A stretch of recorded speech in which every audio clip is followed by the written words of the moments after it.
Deus sempre preparou, desde o Antigo Testamento, um lugar de proteção para mim e para você. No Novo Testamento, nós vamos chamar as cidades de refúgio de igrejas. Vamos embora, que hoje é dia de parola. Os Paroleiros, todas as terças, quintas e sábados, uma nova roda de conversa bíblica e simples. Vambora, que hoje é dia de parola. Muito bom, pessoal, que bom que você está aí de volta com a gente para mais uma roda de parola inédita, a de número 102, a quarta dentro do tema O que é Igreja, mais uma vez com a participação do nosso grande amigo de fé, o nosso irmão camarada Xandão Fiorini, que hoje está todo estiloso, com o seu cachecol preto, com um nó europeu. Você tá um fofo hoje, Tchan. Tô copiando estilos aqui. Eu vou ver nas parolas, só tem estiloso aqui. Então, eu só tô tentando manter o nível. Não, eu acho incrível, assim, ó, a questão da gente estar em lugares diferentes é legal, porque cada um de nós aqui está vivendo um momento numa temperatura diferente. Então, eu tô aqui, geralmente eu tô no limite do frio, né? São Paulo tá no meio do caminho, e o Paulinho geralmente acha que está lá em Macapá, mas está em Presidente Prudente, na verdade. Então, não, sempre tem uma distância. É daqui para piscina. É daqui para piscina, cara. Na hora que terminar, vou dar um mergulho. Sempre tem uma distância de pelo menos 10 graus sempre entre onde eu tô e onde o Paulinho está. Então, agora, aqui em São José dos Pinhais, 9 graus. Em Presidente Prudente, 19 graus. E Xandão, em São Paulo, agora com mais ou menos 13 graus. É isso, né, Xan? É isso aí. Exatamente isso. Oráculo, tudo bem com você? Vamos embora para mais uma roda? Vamos nessa. Vamos falar de igreja e pensar na igreja como cidade de refúgio. Que parola vai ser essa, gente? Vocês sabem que desde o princípio, quando a gente começou a planejar esse tema aqui, essa parola em específico é a que eu tinha maior expectativa, por ela ser, de repente, uma das revelações mais profundas a respeito da identidade da igreja, porque quando a gente fala de igreja como quartel-general ou igreja como um hospital, a gente parte muito de ditados populares, né? Coisa que a gente escuta por onde a gente vai, nas igrejas, tal, a gente sempre escuta dos mais antigos, principalmente, né? Não, a igreja é um grande quartel, a igreja é um hospital, enfim. Mas semana passada, quando a gente entrou na questão de ser uma embaixada, eu já pude perceber uma mudança no tom da conversa, porque veio um nível de revelação realmente diferente, mas hoje é algo muito especial, porque eu nunca vi ninguém falando assim, não, igreja é cidade de refúgio. É até esquisito escutar isso, né? Parece que a igreja virou um esconderijo, né? A igreja virou um cercadinho, vamos dizer assim. Mas uma coisa que eu quero destacar para a gente começar essa roda de conversa, quando a gente fala de cidade de refúgio, né? E aí eu quero fazer essa provocação, esse trocadilho logo de início, pode dar a sensação de que é um lugar onde a gente se esconde, uma caverna, um esconderijo do Batman, um lugar assim. Porque o texto base inicial que nós vamos partir aqui é um texto que está lá em Números, capítulo 35, a partir do versículo 9 até o versículo 34.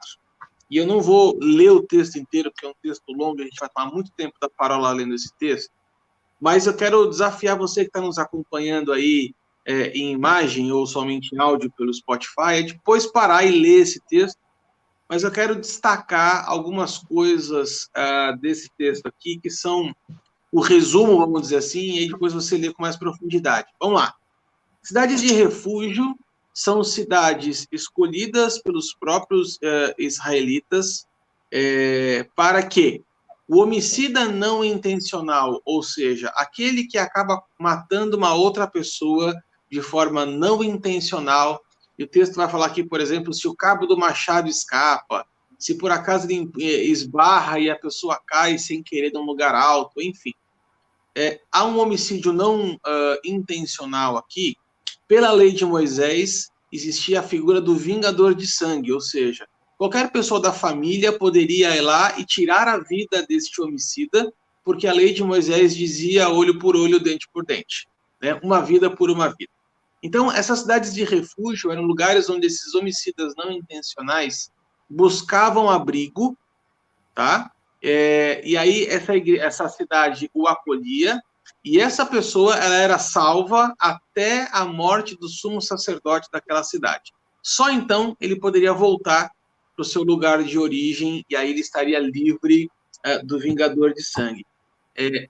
Então, a gente pega esse lugar aqui de fuga, porque o cara, quando comete um homicídio desse, sabe que tem um vingador de sangue vindo atrás de você, a primeira intenção é você picar a mula, dar a linha na pipa e correr para uma dessas cidades o mais rápido possível, né?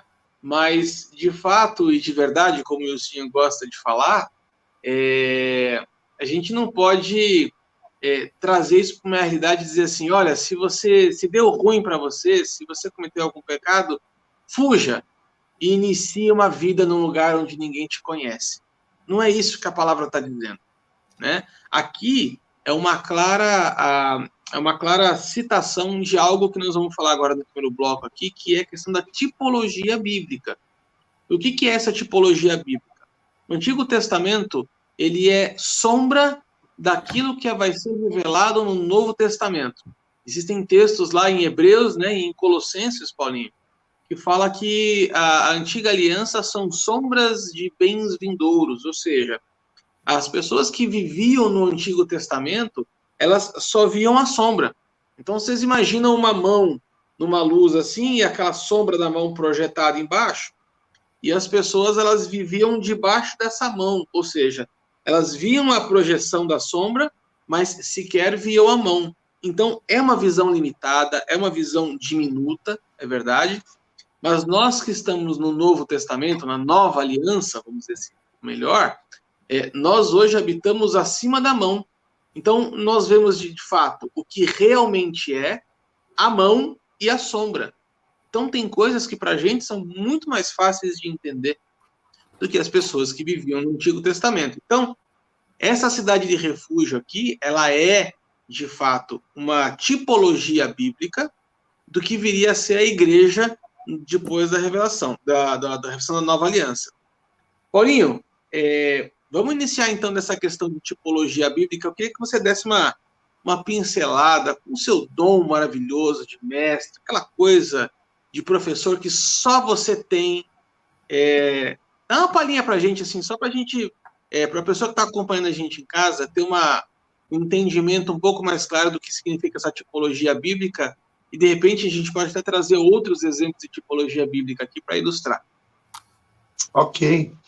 Não, eu acho que você partiu, Arthur, da onde deve ser mesmo, né?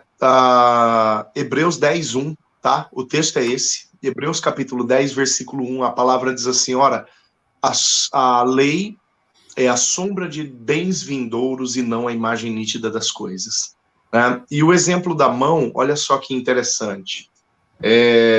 Eu já preguei essa palavra sobre a igreja como cidade de refúgio, tá? Lançando mão desse texto, desse mesmo texto, o texto de Números 35, que dentre os textos que nós temos citando isso, né, este é o mais completo, né, o que mais tem informações, porque em Deuteronômio 19, quando é estabelecida a lei do olho por olho, dente por dente, mão por mão, pé por pé, vida por vida, ali é estabelecida também a lei da cidade de refúgio, uma vez que estabelece-se uma lei, Deus estabelece uma lei na qual alguém que tornava-se culpado pela morte de outro, obrigatoriamente tinha que ser vingado, né? Aí aparece, então, a figura do culpado involuntário, né? Do homicídio involuntário, do assassino involuntário. E esse cara, ele, então, teria uma possibilidade de estar resguardado do vingador de sangue desde que estivesse na cidade de refúgio.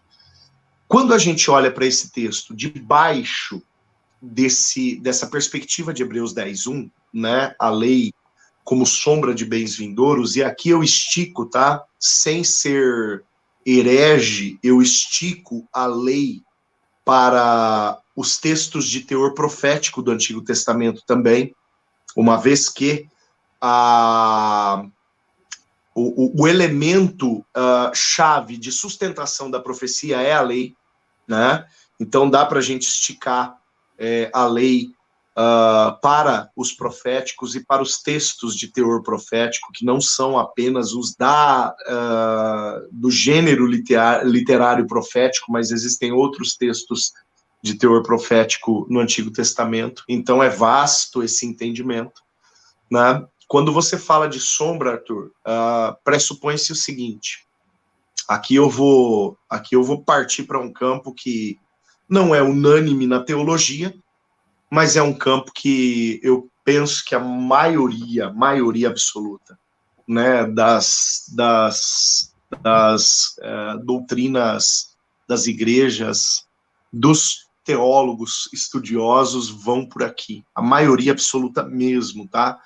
A história da igreja, ela repete-se em ciclos, né? São ciclos que são visíveis, justamente por conta da didática de Deus. Deus é extremamente didático, né? Ele é extremamente intencional naquilo que ele quer deixar revelado. Por exemplo, tudo aquilo que a gente vê como revelação dos episódios finais do Apocalipse já aconteceu em escalas menores, porém globais, né, para atingir o povo de Deus, para deixar claro para o povo de Deus algo que aconteceria mais tarde.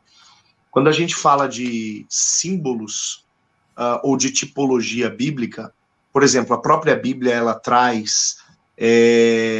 faz a relação de algumas coisas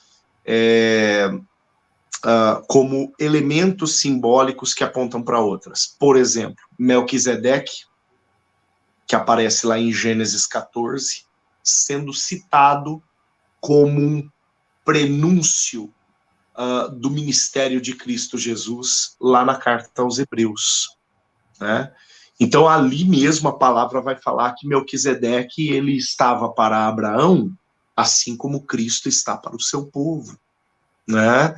A palavra vai fazer essa relação. Ou se a gente for ver, por exemplo, alguns outros textos bíblicos que, na sua interpretação, eles vão muito além da sua aplicação imediata, nós vamos encontrar diversos. Por exemplo, em Isaías capítulo 45, a gente tem uma declaração linda da parte de Deus acerca de Ciro, rei da Pérsia, que é o rei da libertação, né? Subjuga a Babilônia, subjuga a Síria, liberta os reinos, o reino do norte, que havia sido tomado em 722 a.C., liberta o reino do sul, que havia sido tomado em 597 a.C., né, o norte pelos assírios, o sul pelos babilônios. Agora vem a Pérsia, através de Ciro, subjuga a Babilônia, subjuga a Síria e liberta o povo de Israel, para que o povo pudesse voltar para o seu território, viver a sua vida, reconstruir as suas casas, viver a sua religião.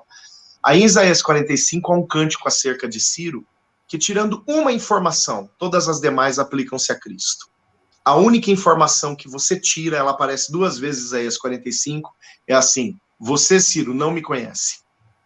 Já Jesus, a gente sabe que ele é um com o Pai, né? João capítulo 17, acho que ali no versículo 9, se não me engano, Jesus ele vai falar isso para o Senhor, né? Eu e o Senhor somos um, né?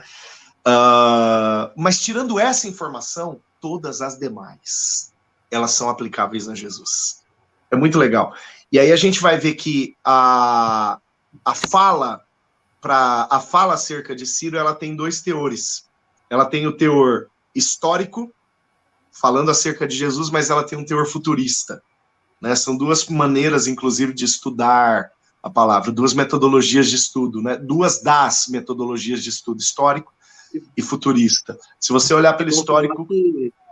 Vamos falar que Isaías é o profeta mais messiânico da Bíblia, né? Sim, o mais messiânico de todos. Mas aqui, por exemplo, se você pegar, por exemplo, Isaías 9, né? Um menino nos nasceu, um filho se nos deu, o governo está sobre os seus ombros e o seu nome será maravilhoso, Conselheiro, Deus forte, Pai da eternidade, Príncipe da paz. A quem histórico aplica-se essa palavra? Ninguém. né? Então aqui não é símbolo, aqui é profecia direta para Cristo. Ninguém vai ser chamado de Deus forte, né? Ninguém. Isso aplica-se só a Cristo. Agora, esse daqui, ele tem um cumprimento histórico, local, né? Mas ele tem um cumprimento no futuro, né? Então tem, por exemplo, fatos apocalípticos, a gente vê o povo indo para a Babilônia, e lá na Babilônia, Ezequiel vendo exatamente os mesmos seres que João viu e narrou lá em Apocalipse, né? Então Deus fala para Ezequiel, vocês vão sair da Babilônia, e Deus mostra lá o anjo que tem roda no pé, que voa com 2 mãos, que cobre a perna. Deus mostra isso para Ezequiel como um símbolo de libertação da Babilônia, né?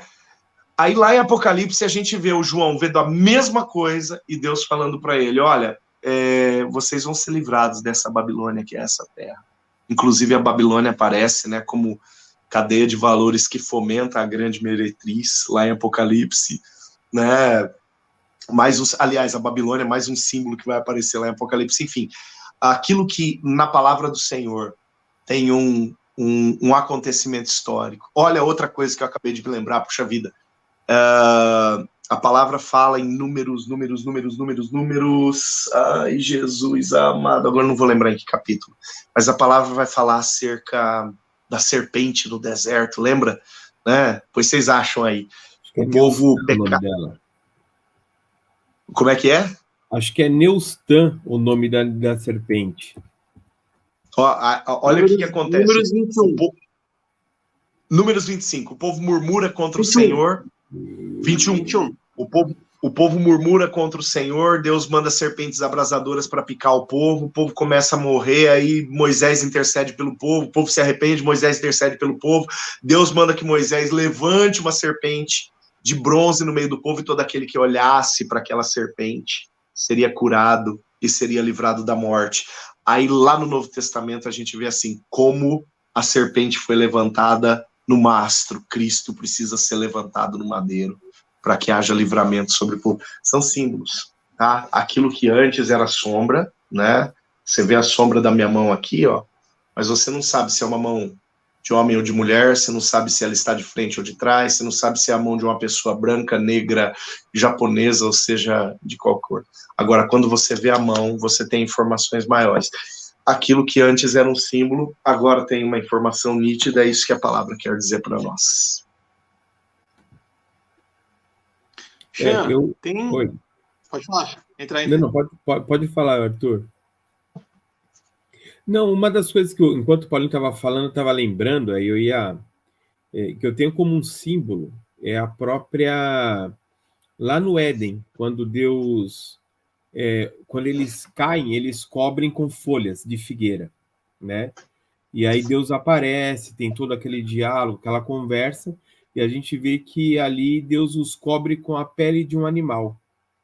Então isso para mim é um símbolo, né? Tá mostrando que sem derramamento de sangue não há perdão, que está lá em Hebreus mesmo, né? É um símbolo de que há um sacrifício para que os pecados sejam cobertos, né? Os erros sejam cobertos, e que não é, acho que uma das coisas mais fortes também é assim, não é da maneira que o homem corrige, mas é da maneira que Deus corrige. Então, assim, o homem ele poderia tentar corrigir a vida dele, né? O próprio texto lá da Santa Ceia vai dizer que se você se julgasse, você nunca se condenaria, né? Mas se não for pela palavra de Deus, se não for da maneira de Deus, aí não haveria o perdão, não haveria as correções daquilo que aconteceu de errado. Então, assim, de tipologia, uma das que eu mais gosto é justamente esse, porque assim, olha, o homem ele tentou de uma maneira, e Deus falou assim, é da minha maneira, e eu vou mostrar lá na frente como é que eu vou resolver isso lá no Calvário, né? A gente pode citar aqui a Arca de Noé mesmo, a salvação das pessoas aceitando a Jesus, sendo uma mudança de vida, a questão da passagem quando se atravessa as águas, né, a saída do Egito, quando passa pelo Mar Vermelho ali, é uma mudança, uma tipologia de uma mudança de vida, né? Eles de escravo para pessoas libertas, depois eles saindo do deserto para a terra da promessa, tudo isso são tipologias. Essa travessia é uma tipologia, né? E realmente a gente tem que olhar para esse texto e voltando para Jesus, acho que talvez esse seja só um gancho, né? Quando tem que morrer o sumo sacerdote, ele era livre, ele voltava para a cidade dele. E o nosso sumo sacerdote, que é Jesus, ele já morreu e está dizendo que a gente foi justificado e a gente hoje é livre, né? Acho que isso é bem interessante.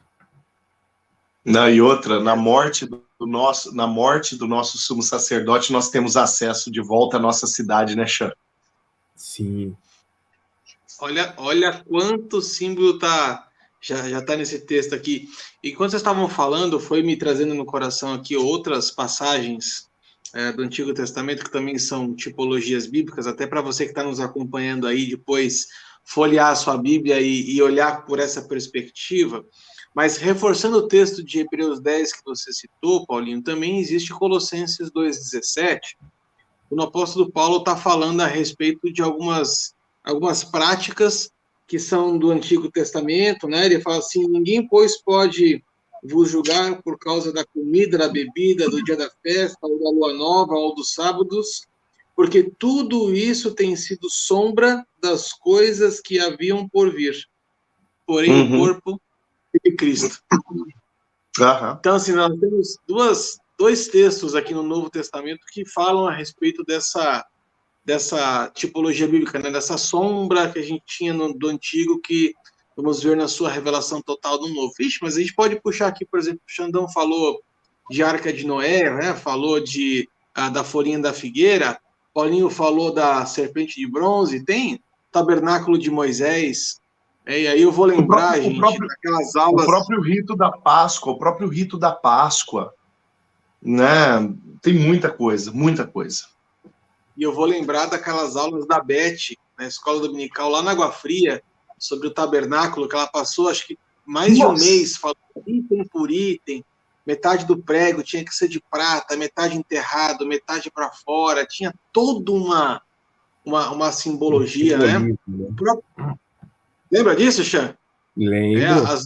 As 12 colunas que sustentavam, tem uma série de simbologias aqui. O próprio maná no deserto, né? O próprio maná no deserto, quando Jesus vai falar depois lá na oração, que a gente chama de Pai Nosso, né? O pão de cada dia nos dá hoje. Quer dizer assim, o maná no deserto simboliza a dependência diária de Deus, né? Então, assim, tem uma série de coisas que são mostradas no Antigo Testamento que vão ser reveladas no Novo, que isso vai trazer para você uma luz, um brilho, uma perspectiva diferente de ler as Escrituras, que certamente vai fazer o teu coração incendiar, né? Mas hoje nós vamos falar especificamente da cidade de refúgio. Então nós vamos fazer o seguinte, nós vamos dar um break aqui agora, vamos encerrar o primeiro bloco. A gente deixou para você aqui só um gostinho do que vai ser essa parola, né? Era importante a gente falar sobre essa questão da tipologia bíblica para mostrar para você para onde o Senhor está nos levando, para onde o Espírito está nos apontando, para a gente falar a partir de quinta-feira, então, sobre igreja como cidade de refúgio. Então faz o seguinte, já deixa o seu joinha aqui no nosso canal no YouTube, um joinha nesse vídeo, porque assim o YouTube entende que esse vídeo é relevante, ele começa a mostrar para outras pessoas. Siga-nos lá nas nossas redes sociais, no Facebook, no Instagram e também em formato de podcast no Spotify, porque afinal de contas os Paroleiros já entrou na sua 3ª temporada e nós somos multiplataforma, gente. Um grande abraço para você e até quinta-feira, se Deus quiser. Tchau, tchau.